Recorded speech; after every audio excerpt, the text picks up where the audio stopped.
shadow that envelops Penacony is actually... We were never children of the Harmony. Our ideal paradise could not have been crafted by Shipe. True bliss can only be guaranteed by the one who transcends the many. Within the foundation of law, humanity establishes civilization, and through harmony, we obtain order.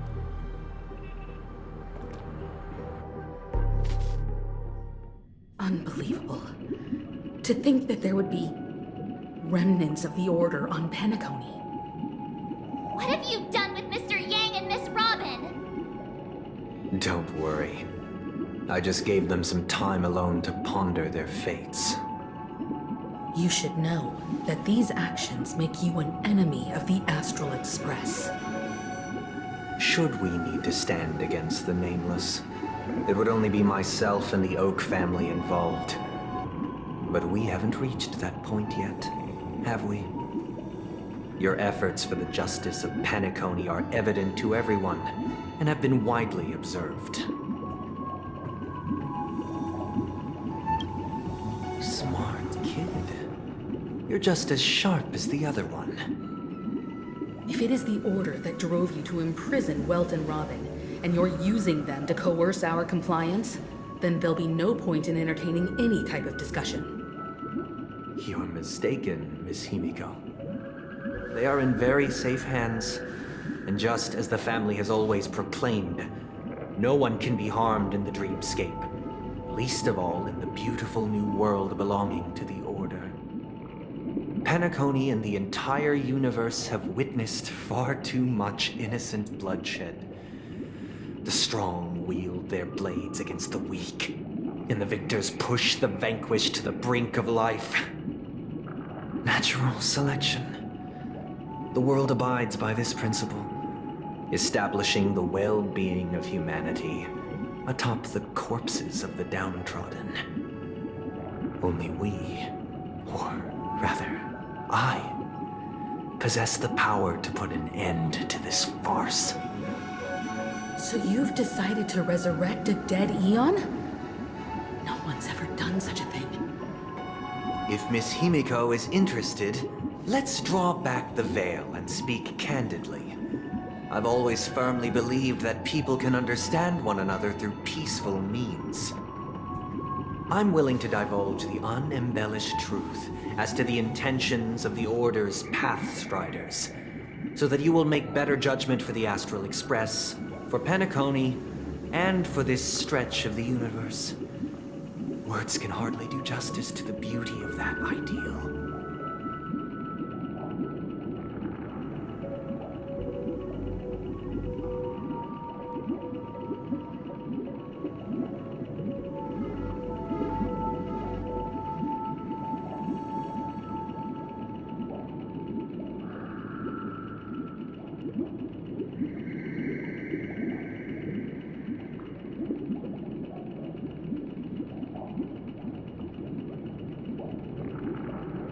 So, come with me, everyone. Let us retrace our steps and see once again where this road leads. Huh? Where'd he go? Welcome. This isn't any location in Penacony's dreamscape. It's my inner world. The reason the scenery before you remains unchanged is because your consciousness has drawn on similar concepts to fill in the gaps.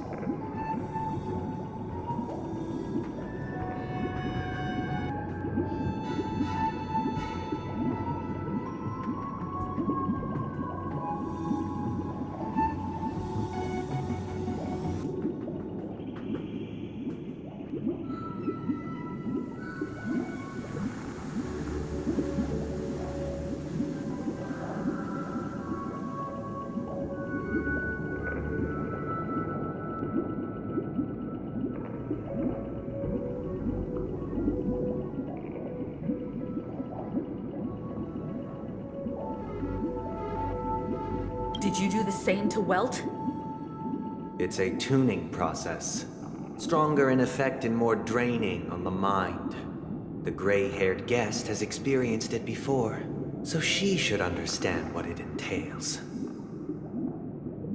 Tuning allows you to intuitively grasp my feelings, which also means that I cannot hide anything from you. Now, everyone, please look at the huge screen. The road we once took begins here. From this point on, you will witness the numerous decisions I've faced. I've selected a portion of these to share with you. I believe after going through similar predicaments, you'll be able to better understand my thoughts. Let's begin. The first decision. A story about a baby bird. This story happened when Robin and I were very young. We were victims of the Stellaron disaster, and the family's Mr. Gopher Wood, who would later become the Dream Master of Penacony, saw that we siblings had no one to turn to and took us in. Later on, Robin and I lived a time with nary a care in the world. One day, after dinner, while my younger sister and I were lounging about in Mr. Gopher Wood's yard, we spotted a fledgling Charmony dove all on its own. That baby bird was tiny. It didn't even have all of its feathers, and it couldn't sing. When we found it, it was already on its last breath, having fallen into a shrub, probably abandoned by its parents. We decided to build a nest for it right there and then. However, thinking back, that winter was unusually cold, with fierce winds at night in the yard, not to mention the many poisonous bugs and wild beasts in the vicinity. It was clear that if we left the fledgling in the yard, it stood no chance of surviving until spring. So, I suggested we take it inside, place it on the shelf by the window, and asked the adults to fashion a cage for it. We decided that when it regained its strength enough to spread its wings, we would release it back into the wild. The tragic part, something that we'd never considered, was that this bird's fate had already been determined long before this moment. Its destiny was determined by our momentary whim. Now, I pass the power of choice to you all. Faced with this situation, what choice would you make? Stick to the original plan, and build a nest with soft net where the Charmony dove fell. Or build a cage for it, and feed it, giving it the utmost care from within the warmth of a home. I eagerly await your answer.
My fighting skills have improved.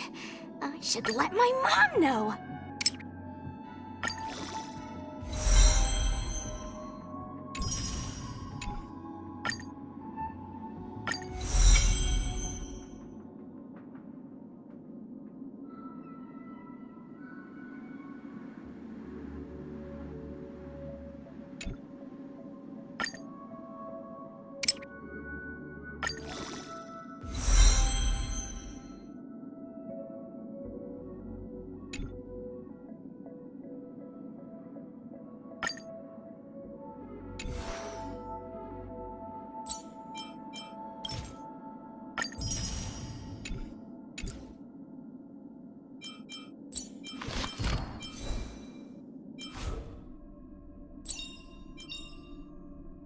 Sooner or later, I'll make my mark in history.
I'm happy to see that you made a choice similar to ours. If your mind is made up, let me reveal the outcome of this choice. We passionately nursed it back to health, preparing only the best food for it every day. We even preened its feathers. Later, on the day that Robin left Penacony, we opened the cage door and let it fly back into the sky. I watched it for a long while by the window, probably about 3 or so days. In those 3 long days, the little Charmony dove tried again and again to spread its wings to fly into the sky, but fell to the ground, only to keep trying. Finally, on the 137th attempt, it succeeded. But its attempt did not go perfectly. After flying, the fall shattered its wing. I deeply regret the choice. This story happened when I was It was during that period that I had the opportunity. He was a dream chaser and an illegal stowaway. He told me I sold everything I could at home. The house, the land, even his 2 children. He said he could not afford to raise them, and that at least they could eat if they lived as slaves. He had a plan in place after hearing the dream chase. I'll tell you the outcome soon. Will you do as I did, or will you remain? I look forward to everyone's...